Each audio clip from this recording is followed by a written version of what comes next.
Hello बच्चों, कैसे हो आप लोग। कल के वीडियो लेक्चर के अंदर हमने पूर्ण आंतरिक परावर्तन को कंप्लीट कर लिया था। आज हम बात करने वाले हैं कि जब कोई भी कर्व्ड सरफेस होता है तो उस कर्व्ड सरफेस पर रिफ्रैक्शन किस तरीके से होगा। जैसे प्लेन सरफेस पर अगर कोई भी लाइट रे कम आती है, इंसिडेंस होती है, तो वहाँ पर तो हमें पता है कि किस तरीके से हम लोग स्नेल्स लॉ को फॉलो करते हुए लाइट को बेंड करके वापस भेज देते हैं सेकेंड मीडियम के अंदर। लेकिन अगर कर्व्ड सरफेस होगी तो कर्व्ड सरफेस के अंदर हम किस तरीके से लाइट रे को बेंड करके या नॉर्मल से किस तरीके से हम लोग लाइट रे को झुका करके आगे की ओर सेकेंड मीडियम के अंदर भेजेंगे।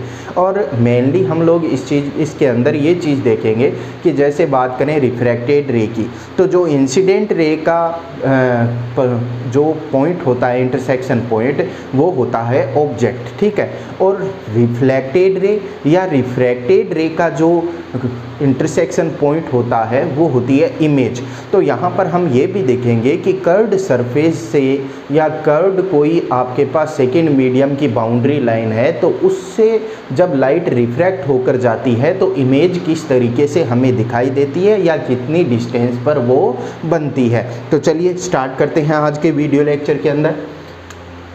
अपना जो आज का हेडिंग है वो है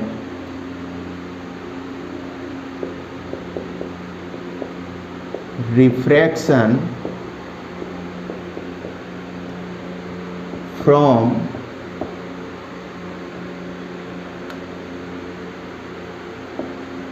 स्फेरिकल सरफेस। स्फेरिकल सरफेस, अब स्फेरिकल सरफेस जो है वो दो टाइप से हो सकती है। उन दोनों ही टाइप के लिए जो लास्ट फॉर्मूला अपने पास आता है refractive index, radius of curvature के अंदर रिलेशन का, वो फॉर्मूला जो है वो सेम आता है दोनों ही कंडीशन के अंदर। तो उन दोनों में से कोई भी चाहे एक हम लोग यहाँ पर डिस्कस करें तो सेकंड जो है वो आप लोगों को अपने आप समझ में आ जाएगी। तो देखिए कैसे हम रिफ्रैक्शन को देखते हैं। हमने बोल दिया कि एक कोई अपने पास मीडियम है इस तरीके से, ये कोई आपके पास एक मीडियम है, ठीक है, और इसके इधर जो है वो दूसरा मीडियम है, या हम लोग बोल दें कि पहला मीडियम इधर है और दूसरा मीडियम इधर है। ये जो अपने पास पहला मीडियम है इसका रिफ्रैक्टिव इंडेक्स जो है वो है μ1, ठीक है, और यहाँ पर जो मीडियम है अपने पास इसका रिफ्रैक्टिव इंडेक्स है μ2। और दोनों मीडियम जो हैं इनको डिवाइड करने वाली जो बाउंड्री लाइन है वो बाउंड्री लाइन इस तरीके की कर्व्ड सरफेस है या स्फेरिकल सरफेस है। अब अगर इस स्फेरिकल सरफेस का मैं मिड पॉइंट देखूं तो मिड पॉइंट यहाँ पर, अब मिड पॉइंट से पास आउट होने वाली एक लाइन मैं यहाँ पर ड्रॉ कर दूं तो ये बन जाएगी प्रिंसिपल एक्सिस, और ये पॉइंट जो है वो क्या हो जाएगा अपने पास, पोल हो जाएगा ये वाला पॉइंट। अब देखो क्या है कि अपने पास यहाँ पर कहीं पर एक ऑब्जेक्ट रखा हुआ है, यहाँ पर अपने पास क्या रखा हुआ है, एक ऑब्जेक्ट रखा हुआ है। हमें ये देखना है कि इस ऑब्जेक्ट से जो लाइट रे आएंगी इस कर्व्ड सरफेस पर या स्फेरिकल सरफेस पर, तो ये किस तरीके से लाइट का रिफ्रैक्शन होगा और इमेज जो हमें दिखाई देगी वो इमेज किस तरीके से हमें दिखाई देगी या कि P पॉइंट से कितनी डिस्टेंस पर हमें दिखाई देगी। तो यहाँ पर ये सब शुरू करने से पहले आपको कुछ बातें जो है वो ध्यान में रखनी है जो हम पहले से पढ़ के आए हैं। सबसे पहली बात जो है वो क्या है, क्या ध्यान में आपको रखनी है कि कोई भी आप डिस्टेंस मेजर कर रहे हो, कोई भी आप डिस्टेंस मेजर कर रहे हो, हमेशा डिस्टेंस को कहाँ से मेजर किया जाएगा, पोल से मेजर किया जाएगा। यानी पोल को हम ओरिजिन लेते हुए यहाँ से ही डिस्टेंस को मेजर करते हैं। तो मैं फर्स्ट चीज़ वो लिख रहा हूँ जो आप लोगों को इसके अंदर ध्यान में रखनी है, take P as origin, P as origin and all the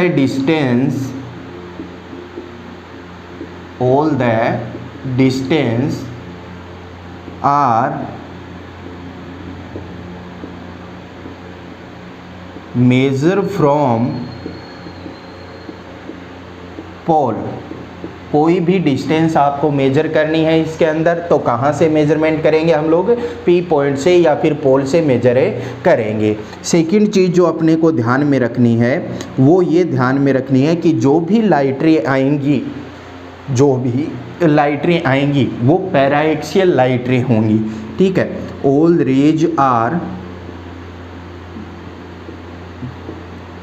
paraxial.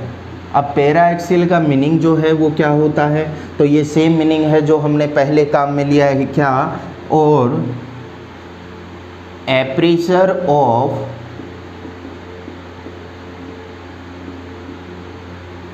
spherical surface, aperture of spherical surface is very small, ये दोनों चीज़ें एक ही हैं। पैराएक्सियल होने का मतलब क्या होता है, रेज का पैराएक्सियल होने का मतलब होता है कि जो लाइट रे हैं वो लाइट रे इस प्रिंसिपल एक्सिस के बहुत नज़दीक हैं। जो भी लाइट रे हैं जो यहाँ से आएंगी या फिर इधर रिफ्रैक्ट होकर जाएंगी, वो लाइट रे जो हैं वो प्रिंसिपल एक्सिस के बहुत नज़दीक हैं। इसीलिए क्या बोला है, ऑल रेज आर पैराएक्सियल। या फिर मैं इसको क्या बोल सकता हूँ कि जो एप्रेचर है इसका अपने पास, ये जो स्फेरिकल सरफेस है इसका एप्रेचर जो, या फिर मैं इसको क्या बोल सकता हूँ कि जो एप्रेचर है इसका अपने पास, ये जो स्फेरिकल सरफेस है इसका एप्रेचर जो है वो बहुत छोटा है, वेरी स्मॉल है। अब देखो यहाँ से दो पॉइंट हमने देख लिए। म्यू1 जो रिफ्रैक्टिव इंडेक्स है इसके बारे में आपको क्या ध्यान में रखना है कि ऐसे नहीं है कि दो मीडियम है तो ये वाला मीडियम हमेशा जो है रेयर होगा, ये वाला मीडियम डेंसर होगा। नहीं, ये वाला मीडियम डेंसर भी हो सकता है, ये वाला जो मीडियम है वो रेयर भी हो सकता है। यानी म्यू1 और म्यू2 की वैल्यू पर डिपेंड करेगा कि वो मीडियम डेंसर है या रेयर है। अभी हम शुरुआत के अंदर ये नहीं कह सकते कि म्यू1 का मीनिंग जो है वो रेयर मीडियम है, म्यू2 का मीनिंग जो है वो डेंसर मीडियम है। हम एज्यूम करके कैलकुलेशन करेंगे आके, लेकिन हम ये कंफर्म नहीं करेंगे कि म्यू1 जो है वो रेयर मीडियम के लिए है और म्यू2 डेंसर मीडियम के लिए है। तो म्यू1 और म्यू2 जो है वो आपको ध्यान में कैसे रखना है, म्यू1 और म्यू2 जो है वो किस तरीके से आप लोगे। म्यू1 जो है वो क्या है, refractive index of medium from which light ray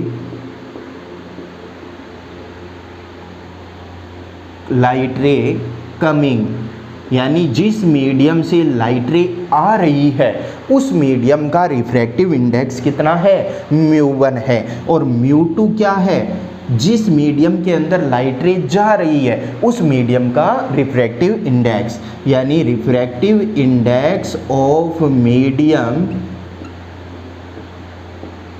from which light रे गोइंग, जिसमें से लाइट रे जो हैं वो जा रही हैं, जिस मीडियम के अंदर लाइट रे जा रही हैं उसका रिफ्रैक्टिव इंडेक्स म्यू2 है, जिससे लाइट रे आ रही हैं वो मीडियम क्या है, म्यू1 है। अब अगर एक और छोटी सी बात मैं यहाँ पर आपको लोगों के लिए लिखना चाहूँ, वैसे तो हम लोगों ने पहले साइन कन्वेक्शन के अंदर ये बात रखी है, लेकिन फिर भी कि यहाँ पर जब हम डायरेक्शन देंगे तो वो डायरेक्शन जो होगी, डिस्टेंस मेजर जो हम करेंगे वो डायरेक्शन के साथ मेजर करेंगे। और डायरेक्शन के साथ मेजर करने का मतलब ऐसा है कि कुछ डिस्टेंस पॉजिटिव भी होंगी और कुछ डिस्टेंस नेगेटिव भी होंगी। तो उनके लिए कि पॉजिटिव कब लेनी है, नेगेटिव कब लेनी है, तो वो क्या कहेंगे हम लोग कि इंसिडेंस रे की डायरेक्शन में जो डिस्टेंस मेजर करेंगे वो तो क्या लेंगे, पॉजिटिव, और इंसिडेंस रे के अपोजिट डायरेक्शन में जो डिस्टेंस हम मेजर करेंगे वो क्या लेंगे, नेगेटिव। तो मैं क्या लिख सकता हूँ, distance measured in the direction of incidence रे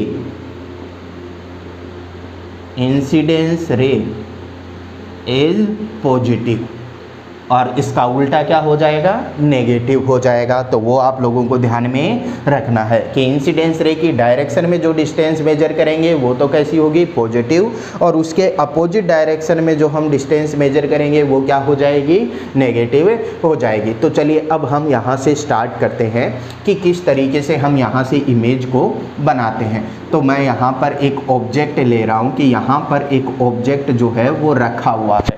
अब इस ऑब्जेक्ट से एक लाइट रे जो है वो इस स्फेरिकल सरफेस की तरफ जा रही है।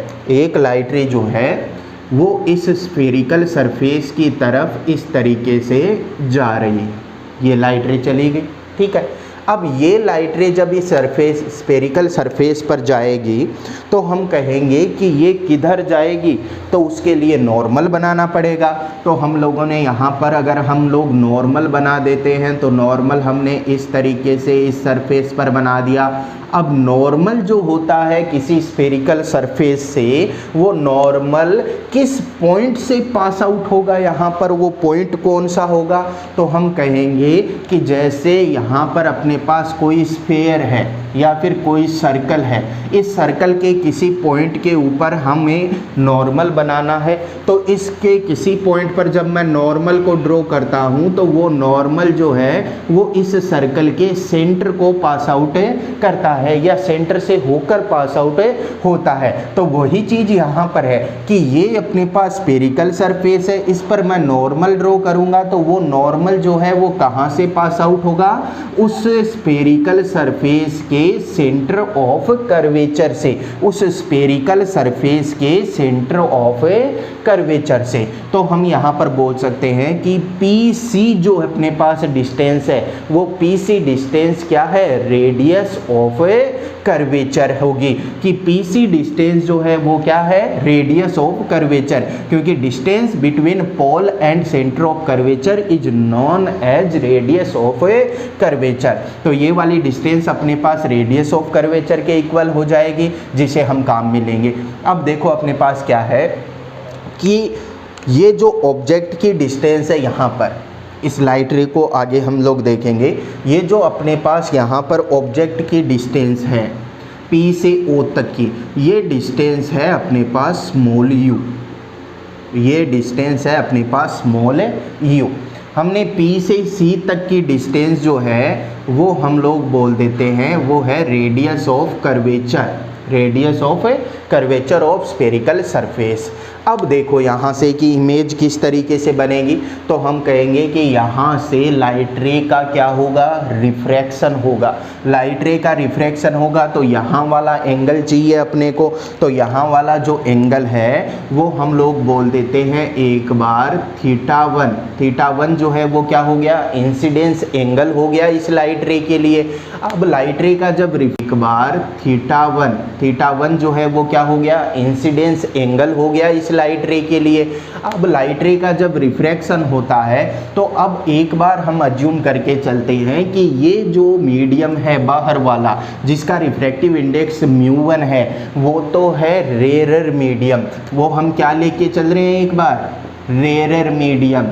और जो अंदर वाला मीडियम है μ2 जिसका रिफ्रैक्टिव इंडेक्स है वो कैसा मीडियम है, डेंसर मीडियम है। तो जब कोई light ray rare to denser medium में मूव करती है, तो लाइट रे अगर रेयर टू डेंसर मीडियम में मूव कर रही है तो वो नॉर्मल की तरफ झुक जाती है, वो नॉर्मल की तरफ झुक जाती है। तो नॉर्मल ये रहा। अब ये लाइन जो है वो इस तरीके से, अगर यहाँ पर ये मीडियम नहीं होता तो इस तरीके से सीधे निकल जाती। अब क्या होगा कि ये थोड़ा सा मीडियम की तरफ, इसे नॉर्मल की तरफ आ जाएगी, नॉर्मल की तरफ आ जाएगी, यानी ये लाइट रे थोड़ा सा बेंड हो जाएगी इस तरीके से, ठीक है। अब ये इधर जानी चाहिए थी सीधी, लेकिन मीडियम की वजह से इसका रिफ्रैक्शन हो गया और ये इस पॉइंट के ऊपर आ गई। अब इस पॉइंट पर यहाँ पर आ गई, ये अपने पास आ गई एक लाइट रे जो रिफ्रैक्ट होकर आई। अब अगर हमें इमेज बनानी है तो कम से कम भी 2 लाइट रे चाहिए, एक लाइट रे से तो इमेज बनेगी नहीं।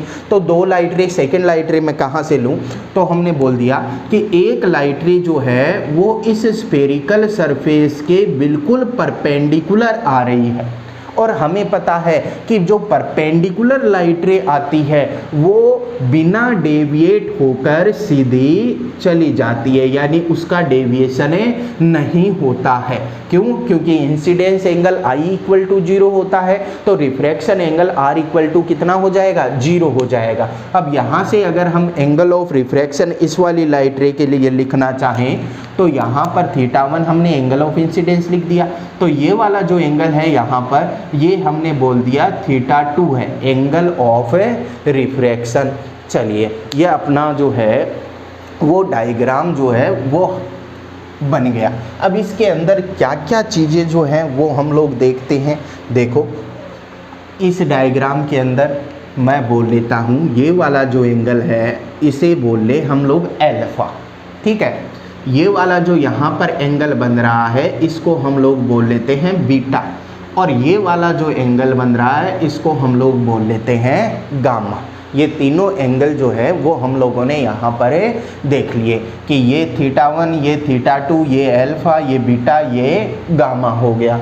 अब यहाँ से हम लोग क्या करते हैं, इस पॉइंट से इस पॉइंट को हम लोग नाम दे देते हैं M, ठीक है। ये वाला पॉइंट जो है यहाँ पर इमेज बनेगी, क्योंकि ये वाली रिफ्रैक्टेड रे आ रही है, ये वाली रिफ्रैक्टेड आ रही है, दोनों रिफ्रैक्टेड रे का इंटरसेक्शन पॉइंट जो है वो इमेज बन जाएगा, तो ये इमेज बन गई यहाँ पर। अब इमेज से जो पोल की डिस्टेंस है, इमेज से इस पोल की जो डिस्टेंस है वो है स्मॉल v, वो कितनी है? स्मॉल v है। तो देखिए यहाँ से हम क्या करते हैं, M पॉइंट से एक परपेंडिकुलर ड्रॉ करते हैं यहाँ पर। इस पॉइंट को, ये वाला जो यहाँ वाला पॉइंट है, पोल जो है वो तो P से डिनोट कर दिया, ये वाला जो पॉइंट है इसे हम लोग डिनोट कर रहे हैं P डैश से, ठीक है।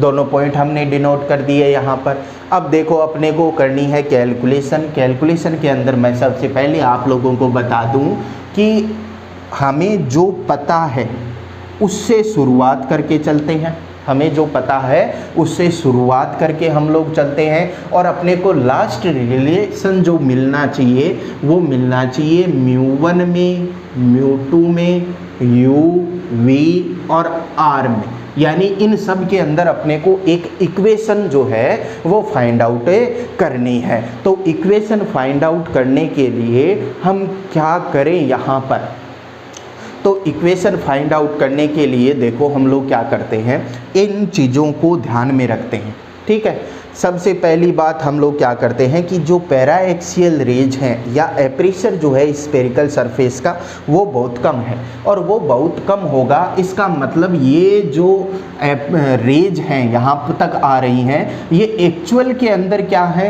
ये एक्चुअल के अंदर बहुत ज़्यादा पास है पोल के, यानी जैसे ये प्रिंसिपल एक्सिस हो गई, ये अपने पास हो गया मिरर। अब यहाँ से जो ऑब्जेक्ट से लाइट रे आ रही है वो बहुत ज़्यादा पास है यहाँ पर, और बहुत ज़्यादा पास होगी तो यहाँ से जो मैं परपेंडिकुलर ड्रॉ करूँगा P डैश, वो P के क्या होगा, नज़दीक होगा। और अगर एपरेचर बहुत ही ज़्यादा छोटा हो गया तो P और P डैश हमें एक ही पॉइंट जो है वो एक ही पॉइंट की तरह हमें नजरें आएंगे। तो वही चीज़ हमें काम में लेनी है यहाँ पर कि अगर एपरेचर स्मॉल है तो P और P डैश जो पॉइंट है वो एक ही जगह नज़र आएंगे। और क्या क्या नज़र आएगा अपने को कि जो एंगल बन रहे हैं यहाँ पर अल्फा, थीटा, θ2, बीटा, गामा, ये एंगल जो बनेंगे वो भी बहुत छोटे बनेंगे। तो हम यहाँ से एक कंडीशन से शुरुआत करते हैं। सबसे पहली कंडीशन जो है वो हम लोग लिख लेते हैं कि इफ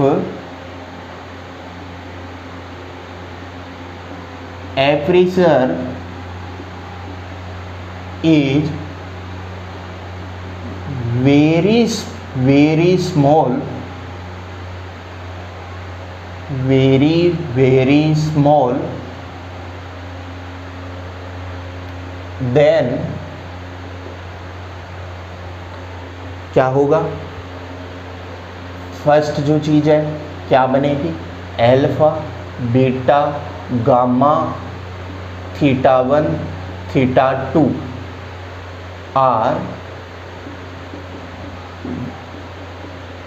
वेरी स्मॉल, यानी जो ये एंगल बनेंगे यहाँ पर, ये एंगल जो है वो बहुत छोटे बनेंगे। दूसरी चीज़ क्या बनेगी यहाँ पर कि जो P पॉइंट है वो P पॉइंट ही P डैश होगा और P डैश पॉइंट ही क्या होगा, P होगा। क्योंकि अगर बहुत छोटी है तो दोनों एक दूसरे के काफ़ी नज़दीक बनेंगे, और काफ़ी नज़दीक बनेंगे तो हम बोलेंगे कि P और P डैश P होगा। क्योंकि अगर बहुत छोटी है तो दोनों एक दूसरे के काफ़ी नज़दीक बनेंगे, और काफ़ी नज़दीक बनेंगे तो हम बोलेंगे कि P और P डैश पॉइंट जो है वो एक ही है। तो ये दो चीज़ें आप लोगों को ध्यान में रखती हैं। चलिए कैलकुलेशन हम लोग यहाँ से शुरू करते हैं। देखिए अब अगर हम लोग ट्राइंगल की बात करें यहाँ पर, क्योंकि अपने को रिलेशन जो है वो μ1 μ2 u v r में चाहिए, तो हमें सारी जो यहाँ पर पॉसिबिलिटीज होती हैं वो सारी पॉसिबिलिटी देखनी पड़ेगी। सबसे पहली बात यहाँ पर अगर हम करें तो देखो रिफ्रैक्शन हो रहा है। अगर रिफ्रैक्शन हो रहा है तो हम लोग क्या बोलेंगे कि रिफ्रैक्शन होता है तब सबसे पहला लॉ जो होता है जिसे हम लोग ध्यान में रखते हैं वो होता है स्नेल्स लॉ। तो फ्रॉम स्नेल्स लॉ, स्नेल का लॉ जो है वो क्या होता है, तो स्नेल का लॉ क्या होता है अपने पास, मैं लिखूंगा कि म्यू, यहाँ पर जो रिफ्रैक्टिव इंडेक्स होता है रिलेटिव वो इक्वल टू होता है sine I upon sine R के। या फिर मैं क्या लिख सकता हूँ, दोनों को अगर रिलेटिव की बजाय मैं μ1 μ2 को μ2 अपॉन μ1 लिख दूँ तो अपने पास क्या रिलेशन बनेगा, देखो रिलेशन बन जाएगा μ1 sine theta 1 is equal to μ2 sine theta 2, यही रिलेशन बनेगा क्या। अब ये बोल रहा है कि एपरेचर तो बहुत छोटा है, और एपरेचर अगर बहुत छोटा होगा तो साइन थीटा जो है वो साइन थीटा किसके इक्वल हो जाएगा, वो साइन थीटा 1 इक्वल हो जाएगा थीटा 1 के, और साइन थीटा 2 जो है वो किसके इक्वल हो जाएगा, थीटा 2 के इक्वल हो जाएगा जब एपरेचर क्या हो, बहुत छोटा हो। तो यहाँ पर अगर मैं वैल्यू रखूँ तो मेरे को क्या मिल जाएगा, μ1 theta 1 is equal to μ2 theta 2, और इसे हमने नाम दे दिया इक्वेशन फर्स्ट। चलिए स्नेल्स लॉ का काम खत्म हो गया यहाँ पर। अब अगर हम यहाँ पर बात करें कि अपने पास एंगल आ रहे हैं थीटा 1 थीटा 2, तो इन एंगल की बात करें थीटा 1 और थीटा 2 की, तो थीटा 1 और थीटा 2 जो है वो हम कैसे फाइंड आउट कर सकते हैं। तो थीटा 1 की अगर हम बात करें तो थीटा 1 ये रहा और थीटा 2 ये रहा। क्या हम थीटा 1 थीटा 2 को किसी और तरीके से या किसी और टर्म के अंदर डिफाइन कर सकते हैं क्या। तो देखो यहाँ पर अगर मैं ट्राइंगल की बात करूँ तो ये थीटा 1 जो है, ये यहाँ पर जो अपने पास एंगल बन रहा है थीटा 1, ये थीटा 1 एंगल इस ट्राइंगल OMC के लिए आउटर एंगल है क्या, OMC के लिए थीटा 1 क्या आउटर एंगल है क्या। हम लोग बना देते हैं कि ये अपने पास इस तरीके से ये ट्राइंगल बन रहा है, ये वाला एंगल जो है वो अल्फा है, ये वाला बीटा है, और ये वाला जो एंगल है ये कितना है, थीटा 1 है। तो आउटर एंगल बन रहा है, तो आउटर एंगल क्या होता है अपने पास, आउटर एंगल होता है अपोजिट एंगल के सम के इक्वल। आउटर एंगल जो होता है किसी ट्राइंगल के, वो जो इंटरनल एंगल होते हैं अपोजिट इंटरनल एंगल उनके सम के इक्वल होता है। तो थीटा 1 जो है वो किसके इक्वल हो जाएगा, थीटा 1 इज इक्वल टू हो जाएगा अल्फा प्लस बीटा के फॉर ट्राइंगल कौन सा, OMC। Theta 1 is outer angle, outer angle, then theta 1 अगर आउटर एंगल है तो मैं क्या बोलूँगा, theta 1 is equal to alpha plus beta. ठीक है, हमने बोल दिया इसको ना, हमने बोल दिया इक्वेशन 2। अब अगर हम इसी तरीके से थीटा 2 की बात करें तो थीटा 2 देखो किसके लिए है आउटर एंगल, तो थीटा 2 डायरेक्ट तो नहीं है, लेकिन अगर मैं ट्राइंगल ये ले लूँ MCI, तो मैं ट्राइंगल अगर ये ले रहा हूँ इस तरीके से, ये अपने पास ट्राइंगल है, एम सी आई जो है, ये वाला एंगल यहाँ पर जो बन रहा है वो बीटा है, ये वाला एंगल है थीटा 2 और ये वाला एंगल जो है वो कितना है, गामा है। तो हम क्या कहेंगे, बीटा जो है वो क्या बन गया अपने पास, बीटा इसका आउटर एंगल बन गया इस ट्राइंगल का, और ट्राइंगल का outer angle opposite internal angle के सम के इक्वल होता है। तो अपोजिट इंटरनल एंगल कितने, थीटा 2 प्लस गामा। तो बीटा की वैल्यू किसके इक्वल आ जाएगी, थीटा 2 प्लस गामा के इक्वल हो जाएगी। तो हम क्या लिखेंगे, फॉर ट्राइंगल एम सी आई, कौन सा एंगल है outer angle, beta, beta is outer angle, और आउटर एंगल है तो मैं क्या बोल सकता हूं कि बीटा इज इक्वल टू किसके इक्वल हो जाएगा, थीटा 2 प्लस गामा। यहाँ से अगर मैं थीटा 2 की वैल्यू को देखूं तो थीटा 2 इज इक्वल टू कितना आ जाएगा, बीटा माइनस गामा, और इसे हमने नाम दे दिया इक्वेशन 3। चलिए यह अपने पास आ गई। अब अगर मैं थीटा 1 थीटा 2 की वैल्यू यहाँ पर रख कर क्वेश्चन को सोल्व करना चाहूँ तो देखो क्या होगा। अगर मैं थीटा 1 थीटा 2 की वैल्यू यहाँ पर रखता हूँ तो अपने पास अल्फा और बीटा आ जाएंगे, और अल्फा और बीटा तो हमने अपनी इच्छा से माने हैं, यहाँ पर अपनी इच्छा से अज्यूम किया है। तो हमें μ1 μ2 u v r के अंदर आंसर देना है। अब μ1 μ2 तो यहाँ पर अपने पास इक्वेशन के अंदर आ गया, लेकिन हमें थीटा 1 और थीटा 2 को कन्वर्ट करते हुए u v और r लाना है। तो theta 1 theta 2 alpha beta gamma की टर्म के अंदर है, आ गए अपने पास। अब अल्फा बीटा गामा को हमें किस में कन्वर्ट करना है, u v और r के अंदर कन्वर्ट करना है। तो अल्फा बीटा गामा को u v r के अंदर हम किस तरीके से कन्वर्ट कर सकते हैं, तो हमने कहा कि एप्रेशर स्मॉल है, और एप्रेशर स्मॉल है तो p और p डैश जो है वो एक ही पॉइंट के ऊपर होंगे, यानी mp बोले या mp डैश बोले बात एक ही है, दोनों की लेंथ जो है वो सेम ही होगी। तो यहाँ पर ये वाला ट्राइंगल आप लोगों के ध्यान में नहीं आया क्या, क्या है triangle O P dash M, O P dash M. इस ट्राइंगल के लिए अगर मैं tan अल्फा की वैल्यू निकालूं तो कितनी आ जाएगी मेरे पास, इन ट्राइंगल कौन सा है अपने पास, वैल्यू निकालूं तो कितनी आ जाएगी मेरे पास, इन ट्राइंगल कौन सा है अपने पास, ओ एम पी डैश। ठीक है, तो इस ट्राइंगल के लिए अगर मैं tan अल्फा की वैल्यू को कैलकुलेट करूं तो tan अल्फा क्या होता है, tan अल्फा होता है अपने पास परपेंडिकुलर अपॉन में बेस। तो परपेंडिकुलर अपॉन में बेस करें तो परपेंडिकुलर देखो क्या है, थीटा के सामने वाली साइड परपेंडिकुलर यानी एम पी डैश, यहाँ पर लिख दिया हमने एम पी डैश, अपॉन में बेस कितना, बेस यह रहा आपके पास ओ पी डैश। तो एम पी डैश और ओ पी डैश जो है वो क्या हो गया, बेस हो गया। अब एप्रेशर अगर स्मॉल है तो एम पी डैश की जगह मैं क्या लिख सकता हूँ, लिख सकता हूँ मैं एम पी, अपॉन में ओ पी डैश की जगह मैं क्या लिख सकता हूँ, ओ पी।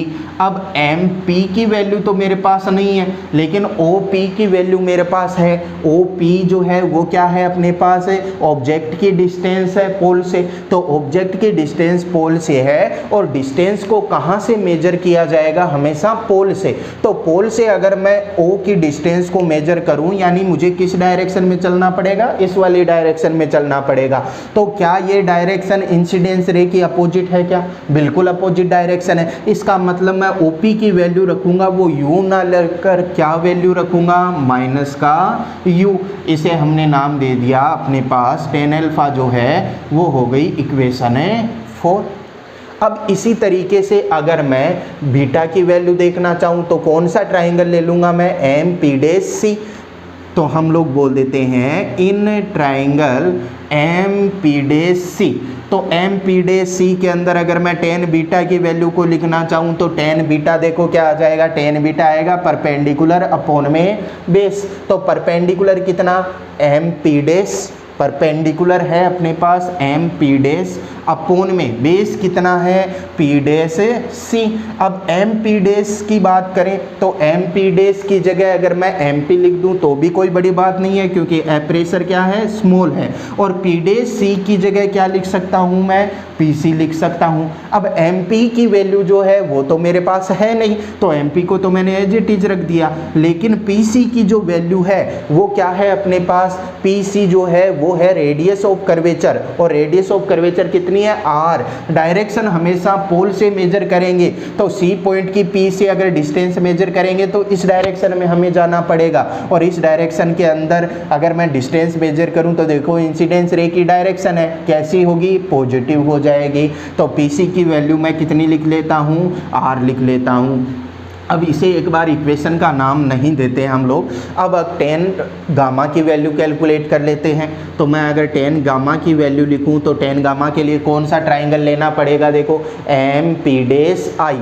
तो in triangle M P dash I, तो एम पी डैश आई के अंदर अगर हम टेन गामा की वैल्यू देखें तो टेन गामा क्या हो जाएगा परपेंडिकुलर, परपेंडिकुलर कितना इस वाले ट्राइंगल के लिए एम पी डैश, और जो अपने पास बेस है वो कितना हो जाएगा पी डैश आई।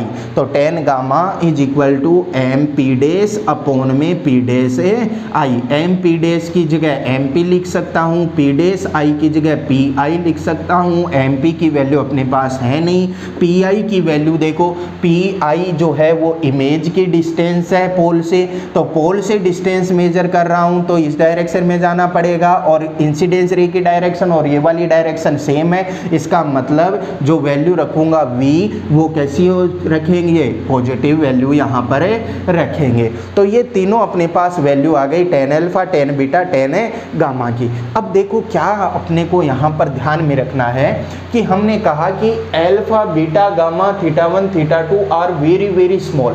जब ये बहुत ज़्यादा छोटे थे तो साइन थीटा वन के इक्वल हो गया, साइन थीटा टू के इक्वल हो गया। इसी तरीके से टेन अल्फा किसके इक्वल हो जाएगा अल्फा के, टेन बीटा किसके इक्वल हो जाएगा बीटा के, टेन गामा किसके इक्वल हो जाएगा गामा के इक्वल हो जाएगा। तो हम यहाँ पर क्या लिख सकते हैं, हम यहाँ पर लिख सकते हैं कि टेन अल्फा जो है यानी एम पी अपोन में माइनस यू जो है वो किसके इक्वल हो जाएगा अल्फा के इक्वल, क्योंकि एंगल जो है वो क्या है बहुत छोटा है, बहुत ही छोटा है। तो चलिए या इसको हम लोग अलग से लिख देते हैं, आप नोट कीजिए इधर वाला ये पोर्शन।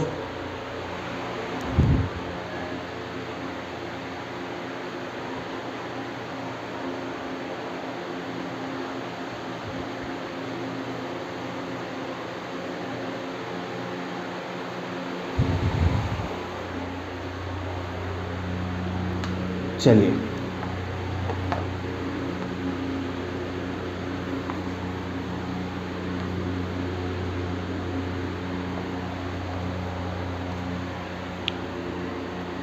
तो हम लोग क्या बोल सकते हैं यहाँ पर, ड्यू टू स्मॉल एप्रेशर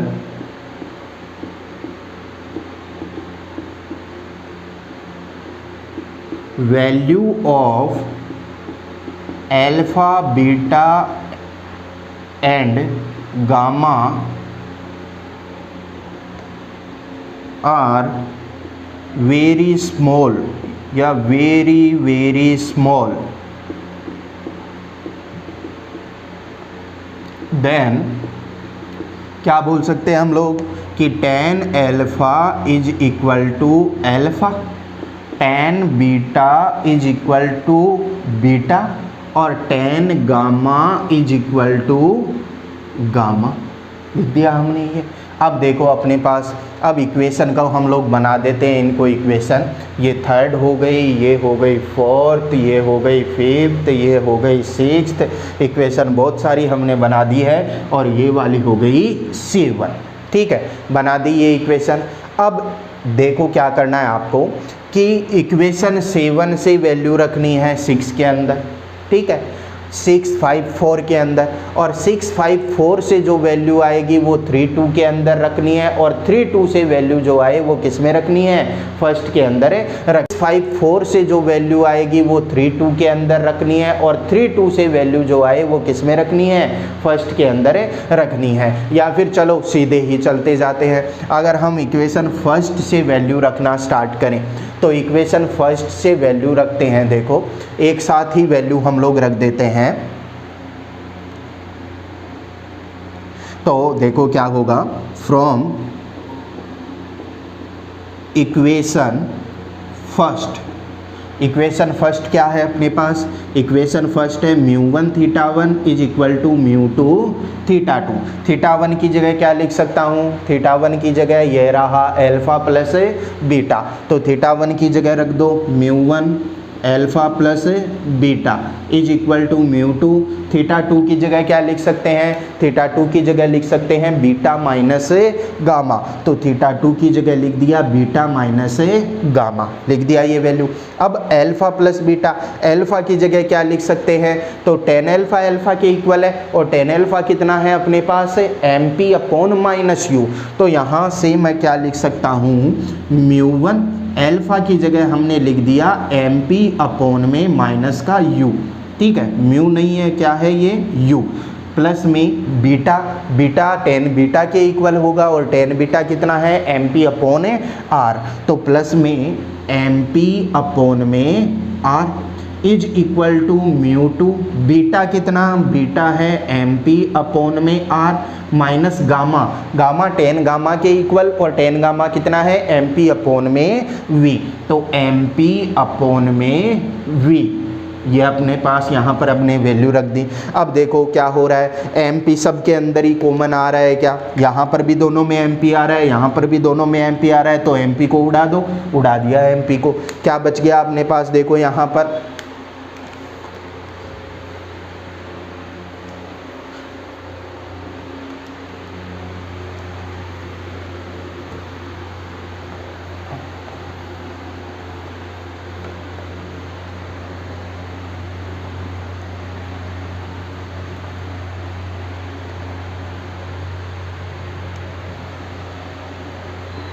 देखो यहाँ पर अपने पास आ गया μ1, अंदर क्या बचा है, अंदर बचा है 1 अपॉन में माइनस का u प्लस में 1 upon r is equal to μ2, यहाँ पर क्या बचा है अपने पास 1 अपॉन r माइनस में 1 अपॉन में v, ये बच गया। अंदर मल्टीप्लाई करो, देखो इधर इसको मल्टीप्लाई करूँगा तो क्या बन जाएगा, μ1 अपॉन में माइनस का u प्लस में μ1 अपॉन में r इज इक्वल टू, इसको अंदर मल्टीप्लाई किया तो μ2 अपॉन में r माइनस में क्या बन जाएगा, μ2 अपॉन में v, ये बन गया। अब देखो क्या करना है अपने को, u और v को एक तरफ लिख लो, r को दूसरी तरफ ले जाओ, तो r को दूसरी तरफ ले जाऊंगा तो मैं इसको तो ले जाता हूँ इधर और इसको ले आता हूँ इधर, तो उसको इधर ले आऊँगा तो वो तो हो जाएगा पॉजिटिव, क्या बन जाएगा μ2 अपॉन में v माइनस का ये है पहले से ही क्या है μ1 अपॉन में u इज इक्वल टू, अब देखो ये पहले से ही यहाँ पर है μ2 अपॉन में r, अब इधर इसको इधर ले जाऊंगा तो क्या बन जाएगा, ये माइनस का μ1 अपॉन में r, तो यहाँ से इन दोनों को अगर एलसीएम ले लूँ तो क्या आएगा, r क्या बन जाएगा μ2 अपॉन में v माइनस μ1 अपॉन में u is equal to μ2 minus μ1 upon में r। तो ये अपने पास एक समीकरण बन गई जिसको आप लोगों को ध्यान में रखना है, हमेशा ध्यान में रखना है कि μ2 upon v minus μ1 upon u is equal to μ2 minus μ1 upon r। μ1 और μ2 अलग अलग माध्यम के रिफ्रैक्टिव इंडेक्स हैं, v distance of image from pole of spherical surface, u क्या है distance of object from pole of spherical surface, r क्या है radius radius of a curvature. तो इस तरीके से हम लोग इस समीकरण को इस इक्वेशन को कैलकुलेट कर सकते हैं। ये इक्वेशन जो है वो स्फेरिकल सरफेस के लिए बहुत काम में आती है, लेकिन आप लोगों को इस तरीके से ये ध्यान में नहीं रखना है कि μ1 जो है वो पहले मीडियम का रिफ्रैक्टिव इंडेक्स है या दूसरे मीडियम का रिफ्रैक्टिव इंडेक्स है। आपको ऐसे ध्यान में रखना है कि μ1 उस मीडियम का रिफ्रैक्टिव इंडेक्स है जिससे लाइट रे आ रही है, और μ2 उस मीडियम का रिफ्रैक्टिव इंडेक्स है जिससे लाइट रे जा रही है। क्योंकि यहाँ पर तो ये बात क्लियर हो गई, ठीक है, इसके अंदर तो कोई कन्फ्यूजन नहीं होगा। लेकिन कोई क्वेश्चन वर्चुअल ऑब्जेक्ट का आ गया तो वहाँ पर आप लोगों को प्रॉब्लमें हो जाएगी। तो आप कैसे ध्यान में रखेंगे कि μ2 क्या है, जिस मीडियम में लाइट रे जा रही है उसका रिफ्रैक्टिव इंडेक्स, μ1 क्या है, जिस मीडियम से लाइट रे आ रही है उसका रिफ्रैक्टिव इंडेक्स। नोट कीजिए।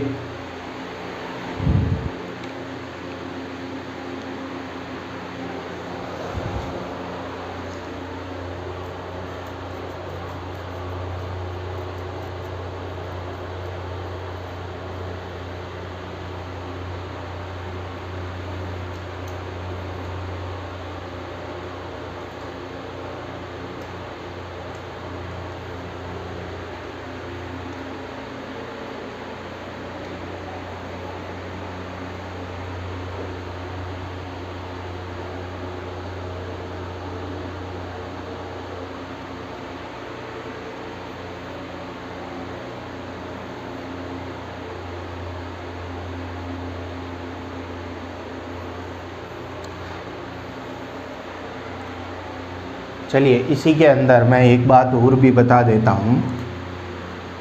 इसके अंदर एक आपको ये भी पूछ सकता है, lateral magnification. Lateral magnification, lateral magnification जो है वो क्या होता है कि कोई भी, जैसे यहाँ पर हम लोग ले रहे हैं तो ये एक पॉइंट ऑब्जेक्ट है अपने पास। इस पॉइंट ऑब्जेक्ट की जगह अगर किसी हाइट का ऑब्जेक्ट हो, जैसे ऑब्जेक्ट हो इस तरीके से, तो एक पॉइंट ऑब्जेक्ट है अपने पास।